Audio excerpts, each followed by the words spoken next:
پاکستان کې عامو انتخاباتو ته نږدې 2 اونۍ پاتې دي، خو د څېړونکو په وینا دا ځل د انتخاباتو کمپاینونه ساړه دي او د دې علت په هیواد کې روان سیاسي عدم استحکام او انتخاباتو نه وړاندې د تشدد او د ناامنۍ پیښې بلي.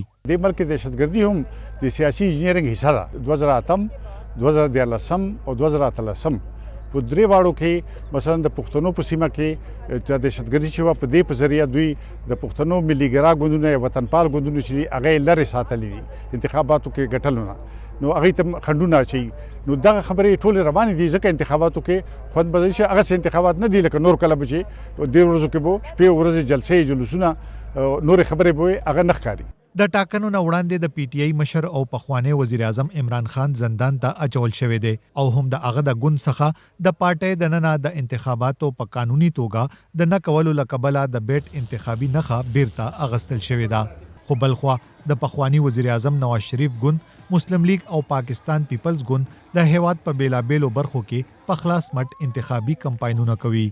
سیاسی انجینرینګ جو ہے وہ سیاسی انجینرینګ د کال 2013 په انتخاباتو کې هم شوی وو او که دا ځل بیا کیږي نو څه به وشي. دا څه نوی چل نه کیږي خو دا ځل موږ ډیر احساسوو. کال 1988 کې چې اسلامي جمهوریت اتحاد د بېنظیر بوټو د مخې نیولو لپاره جوړ شوی وو نو هغه څه وو. په پاکستان کې د کېدونکو د ټاکنو نه وړاندې د تشدد او ناامنۍ پیښې هم چټک شوې دي او 13 اونۍ شمالي وزیرستان کې د قامي اسمبلی د څوکۍ لپاره په ولاړ آزاد امیدوار کلیم الله نامعلومه وسلوالو ډزې کړي چې پکې هغه د خپلو 2 نورو ملګرو سره وژل شوی او 13 میاشت په سېنات کې انتخاباتو د ځنډولو لپاره 3 قراردادونه هم وړاندې شوي وو. د سیاسي چارو ماهرین موجوده حالاتو ته په کتو اټکل کوي چې راتلونکي پارلیمان به یو ځوړند پارلیمان وي او حکومت به هم کمزورې جوړیږي.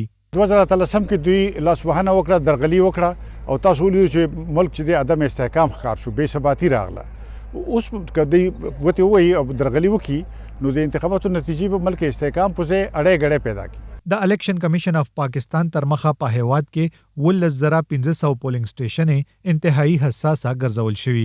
په دې وروستیو ورځو کې په اسلام آباد کې د امنیتي څېړنو او مطالعاتو مرکز په خپل رپورت کې ویلیو چې 13 کال په پاکستان کې د تشدد کچا د 13 کلونو په پرتله لوړه وه چې پکې د ملکی وګړو، امنیتي ځواکونو او وسلوالو په ګډون 1500 کسان وژل شوي دي.